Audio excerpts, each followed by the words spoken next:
આપણે ઘણીવાર વિચાર્યા વગર ટોળાના ટોળા સાથે ચાલતા થઈ જઈએ છીએ. કોઈ એક દિશા બતાવે અને આપણે એ જ માર્ગે દોડવા માંડીએ છીએ. પર્યાવરણ અને જીવદયાના નામે આજકાલ આવું જ કંઈક થઈ રહ્યું છે. કોઈક રીતે લોકોને ભાવનાત્મક રીતે દબાણ કરીને પોતાનું કામ કઢાવવામાં આવે છે અને આપણે હા કરતા તેમાં સામેલ થઈ જઈએ છીએ. ઉતાવળમાં આપણે ઘણી વાતો ભૂલી જઈએ છીએ અથવા તો જાણી જોઈને અવગણના કરીએ છીએ. જેમ આપણને આપણો પરિસર ગમે છે, આપણી સોસાયટી ગમે છે, તેમ દરેક પશુ પક્ષીને વૃક્ષોનું પણ પોતાનું એક આગવું વિશ્વ હોય છે. તેઓ પણ ચોક્કસ વાતાવરણમાં જ ખીલે છે. ક્યારેય આપણે નોંધ્યું છે કે અમુક પક્ષીઓ અમુક જગ્યાએ જ કેમ વધારે જોવા મળે છે, અમુક વૃક્ષો ચોક્કસ પ્રદેશમાં જ કેમ પોતાનો ફેલાવો કરે છે? આનું કારણ એ છે કે દરેક જીવને પોતાના રહેઠાણ અને ખોરાક માટે ચોક્કસ જરૂરિયાતો હોય છે.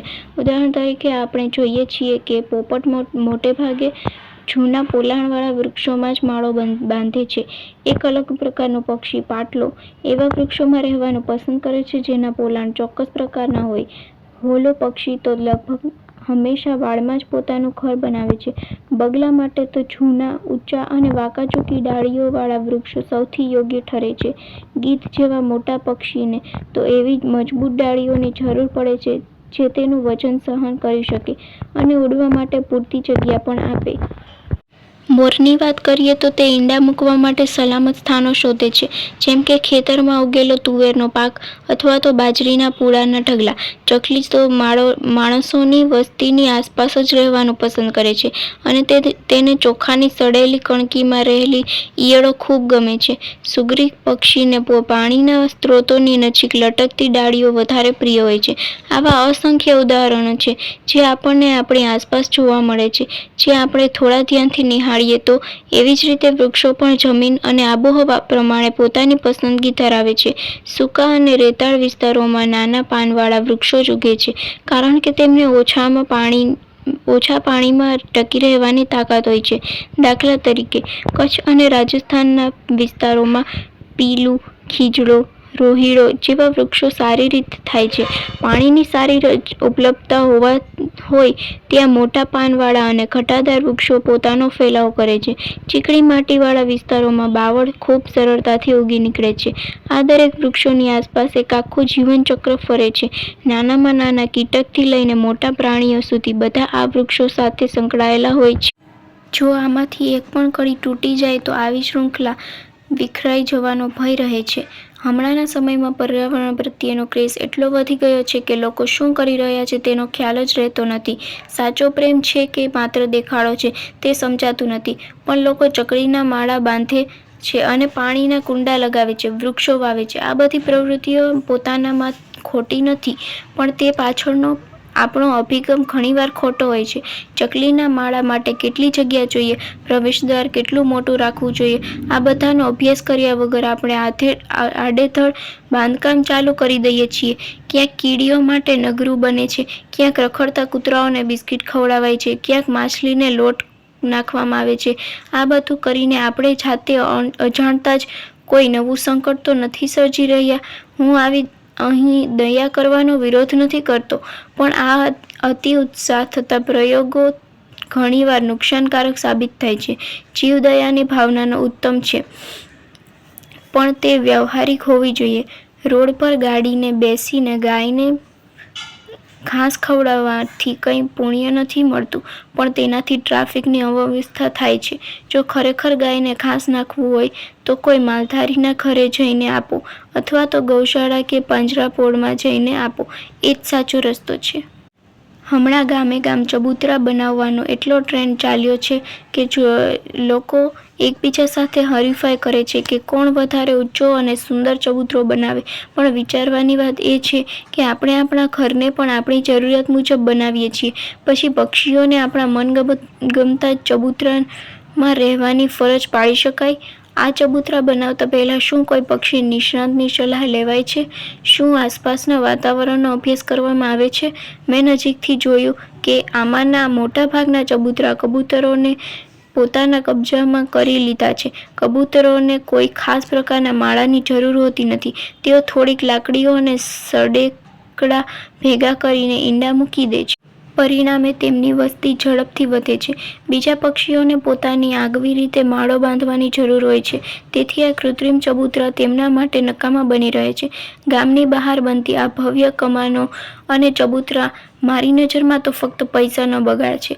5 લાખ રૂપિયા સુધીના ખર્ચે બનતા આ મિનારા બનાવવાને બદલે એટલા પૈસાથી જો વૃક્ષો ઉછેરવામાં આવે તો પક્ષીઓને કુદરતી રીતે જ ખોરાક અને આવાસ બંને મળી જાય.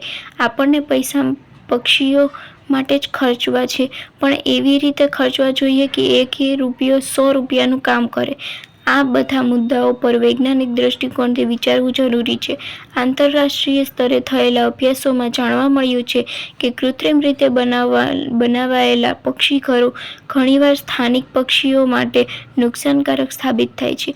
એક અભ્યાસમાં જોવા મળ્યું કે મોટા પ્રવેશદ્વાર કૃત્રિમ માળાઓ પણ આક્રમક પ્રજાતિઓ જેવી કે મેનાએ કબજો જમાવી લીધો અને નાના પક્ષીઓને હાંકી કાઢ્યા. આપણે ત્યાં પણ આવું જ થાય છે.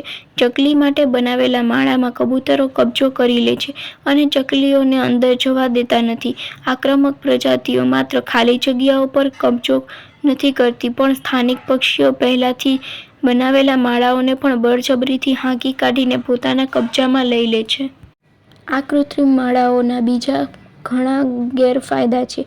અભ્યાસોમાં જાણવા મળ્યું છે કે આવા માળાઓમાં કુદરતી પોલાણની તુલનામાં જીવાત અને બીજા પરોપજીવીઓનો ઉપદ્રવ વધારે જોવા મળે છે.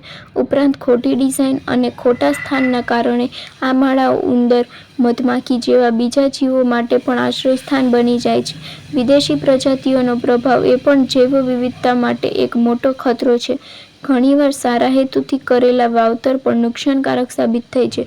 ઉદાહરણ તરીકે, ગાંડા બાવળનું વાવેતર કેટલાક વિસ્તારોમાં પર્યાવરણીય અસંતુલન ઊભું કરવા માટે જવાબદાર બન્યું છે, કારણ કે તે સ્થાનિક વનસ્પતિને નષ્ટ કરીને પોતાનો ફેલાવ કરે છે.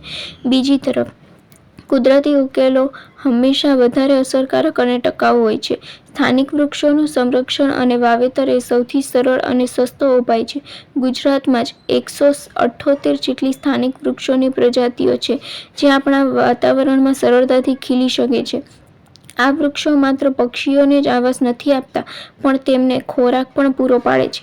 ઉદાહરણ તરીકે, ગ્રેટ ટીટ નામનું પક્ષી તેમના બચ્ચા માટે એક ઓકના વૃક્ષ પર રહેતા સુડીના લાર્વા પર નિર્ભર કરે છે. આવી રીતે દરેક વૃક્ષની આસપાસ એક આખું જીવતંત્ર વિકસે છે. જો આ વૃક્ષો નાશ પામે તો આખી ખાદ્ય શૃંખલા તૂટી જવાનો ભય રહે છે. સંશોધનો દર્શાવે છે કે જ્યાં લોન અને ઇમારતો વધારે હોય છે, ત્યાં આક્રમક પ્રજાતિઓનું પ્રભુત્વ વધી જાય છે, પરંતુ જ્યાં લોનની જગ્યાએ વૃક્ષો અને ઝાડીઓ વાવવામાં આવે છે, ત્યાં પક્ષીઓની વિવિધતા નોંધપાત્ર રીતે વધી જાય છે. ગુજરાત તો પોતે જૈવ વિવિધતાનું હબ છે. અહીં 4300 જેટલી વનસ્પતિઓ અને 2700 જેટલા પ્રાણીઓની પ્રજાતિઓ નોંધાઈ છે. ગીરના સિંહો હોય, કચ્છના રણમાં ખુડખર હોય, વાંસદામાં દેડકાની વિશેષ પ્રજાતિઓ હોય, દરેક જીવને પોતાનું આગવું નિવાસસ્થાન મળ્યું છે. આપણે આ કુદરતી ધરોહરને સાચવવાની જરૂર છે, કૃત્રિમ રચનાઓની તેનો નાશ કરવાની નહીં. તેથી ગુજરાતના સાચા પર્યાવરણ પ્રેમીઓએ આ બાબતે ઊંડો વિચાર કરવાની જરૂર છે.